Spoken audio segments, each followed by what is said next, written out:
Biggles is back, the daredevil pilot, back with some more hair-raising stunts. You can see some of them a bit later. And also we'll be having a Biggles competition, so stand by with a pen and paper. But first, some news from Janet. Miss being scratched on Mondays and Thursdays. It won't be quite the same without him.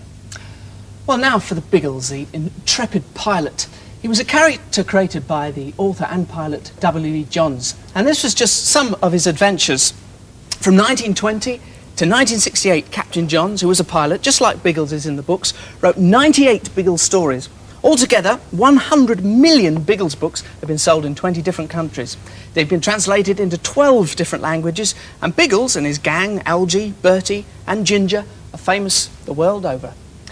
But until last year, there hadn't been a Biggles film, and I went to watch one being made in March 1985, but it's taken all this time to get ready. It's an entirely new story, not one by Captain W.E. Johns, but it does show all the old familiar characters.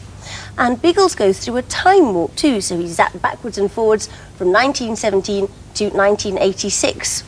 Some of the most spectacular sequences are the flying scenes when First World War Air Ace Biggles does battle with his arch-enemy Baron von Stahlheim.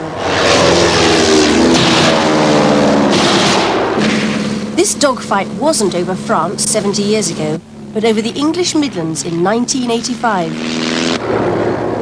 Far from being a deadly combat, the planes were twisting and diving just for the cameras. It's one of the scenes from Biggles I saw when the film was being made exactly a year ago. In real life, this is Holdenby House, a stately home in Northamptonshire. But for the Biggles film, it's playing the part of a convent. And it isn't Northamptonshire either, but behind enemy lines in war-torn Belgium. And the date is 1917. Stay down, sister, we've not finished yet.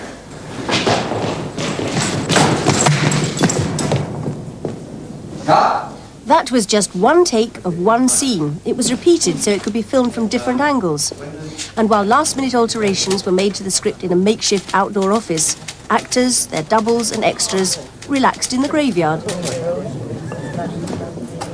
Local villagers around Holdenby House were in demand last spring as Belgian nuns and casualties of the Great War raging around them.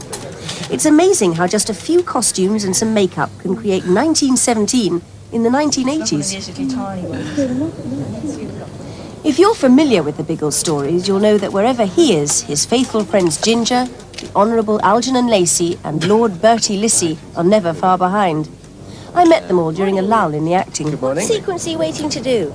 Rescue some people. Rescue some nuns and some... halfway through it. Is that the sort of thing you spend a lot of your time doing in this We film? do a lot of time being extremely brave and very gritty. Are you like the characters that you play? Yeah, in some ways, yes. But they all treat me like him. He looks right, yeah. Bit of a buffoon, really, Ginger. It's stupid, him. Pack horse, really. Carries everything for us. Do you think the story's going to appeal to a modern-day audience? But yes, it's an interesting framework to sort of do great adventurous films, kind of. But they're set over a nice period of time with things like biplanes hovering around. Nice costumes. Guns. There are plenty of guns, and Ginger and Co use theirs in this scene, the finished version of the one I watched being made, when the three friends casually stroll into a convent full of enemy troops.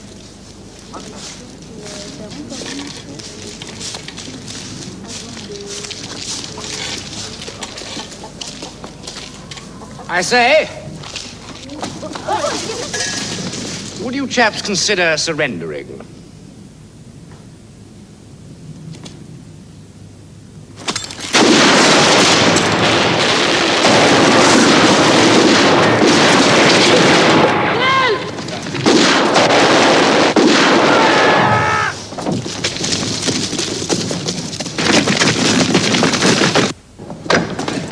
Stay down, sister, we're not finished yet.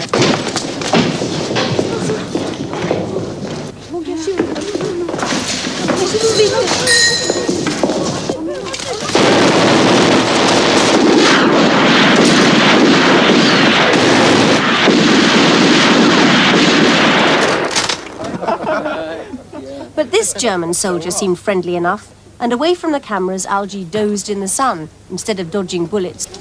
A feature film like this takes ages to make, and during a break I spoke to Biggles himself, alias actor Neil Dixon, to ask him what it's like playing a hero. Well, it is a little bit. It started off to be daunting, but people wonder who W.E. Johns based Biggles on. And it was a sort of amalgamation of several pilots. A lot of it was Johns himself, wasn't it? A lot of it was Johns himself, but particularly Albert Ball, who was a young pilot who was dashing and scored an enormous number of heroic successes in the air. The Biggles books have quite an old-fashioned feel about them, don't they? And they stand for a lot of rather old-fashioned things. Do you think they're going to appeal to a modern audience? We're telling the story in such a way that it'll appeal to the children who've seen Gremlins and Ghostbusters and Raiders, and will also appeal to the parents as well. By now, the crew had almost finished preparations for the big scene of the day. Let's try this then, please. All right, as a rehearsal, please stand by. Is that one all right? Outside, cameras were set up to film the advancing Germans, and the cameraman checked the light while the assistant director, John O'Connor, coached the extras. Forget about him. All look up in amazement at the chopper. He suddenly starts opening fire with a machine gun. That gets them up and running. Thanks to the time warp, this is definitely the only First World War film with a helicopter. All right, so, but we're aware of the machine gunner here. Yeah. Start getting a new positions, helicopter comes over. Yeah. Everyone looks in amazement until it starts to open up fire, then they scatter. Then they scatter. And we'll get... I found out some more information from Biggles himself. We're filming with a helicopter, which, as we describe in our story, looks rather like a flying windmill. The time warp whisks Biggles to the 1980s. That's where his time twin, Jim Ferguson, comes from. And it's where Biggles first sets eyes on the flying windmill. What an ingenious contraption. What are you doing? What do you think you're doing? We better get out of here before they see us. Wait a minute, you're not serious you're going to try to fly this thing, are you? You don't know how!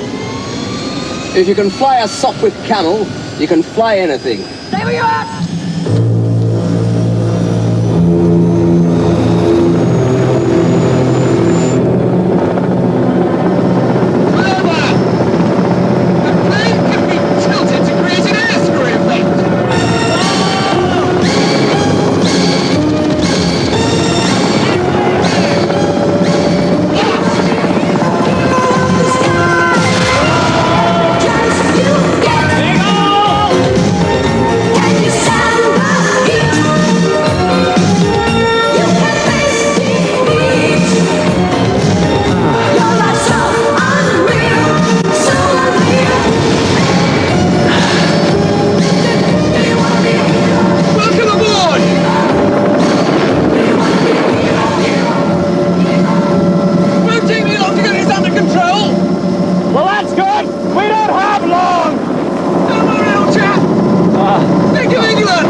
That's a taste of how the helicopter fits into the story.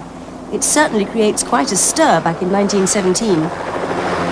For the big scene I saw filmed, the chopper's back in time, with Biggles coming to the rescue of his friends.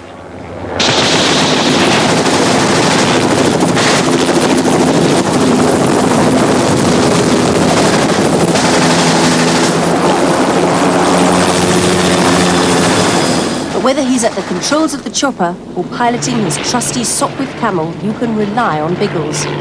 Even with his hands full and dodging bullets now and in the past, you can bet that being the hero he is, Biggles will come out on top. Oh, quite takes your breath away, that, doesn't it? And if you weren't quite sure what was going on there, and I must say I wouldn't blame you, you'll have to wait and see the whole film, which will be in cinemas all over the country at the end of next month. But before that, Biggles, which has a PG certificate, will have a royal charity premiere on May the 22nd in the West End of London. It will be a real gala occasion with all the stars of the film there and their Royal Highnesses, the Prince and Princess of Wales. And you could be there if you answer just one simple question. There's a double ticket going, so it means 2 people can come to London, and if you live a long way away, you can stay overnight. It'll be all expenses paid, and you end up going to the premiere. And 50 runners-up will receive a double ticket so that they can go and see Biggles at their local cinemas. And here's the book of the film that they'll also win with their tickets. Now, the question we want you to answer is, when did the First World War end? But we want to know the time of day as well as the month of the year. So that's what time, on what day, in which month of what year did the First World War end? Send your answers on a postcard like this with your answer there, then your name, address and age, and this is the address to send it to. Biggles, Blue Peter, BBC TV Centre, London.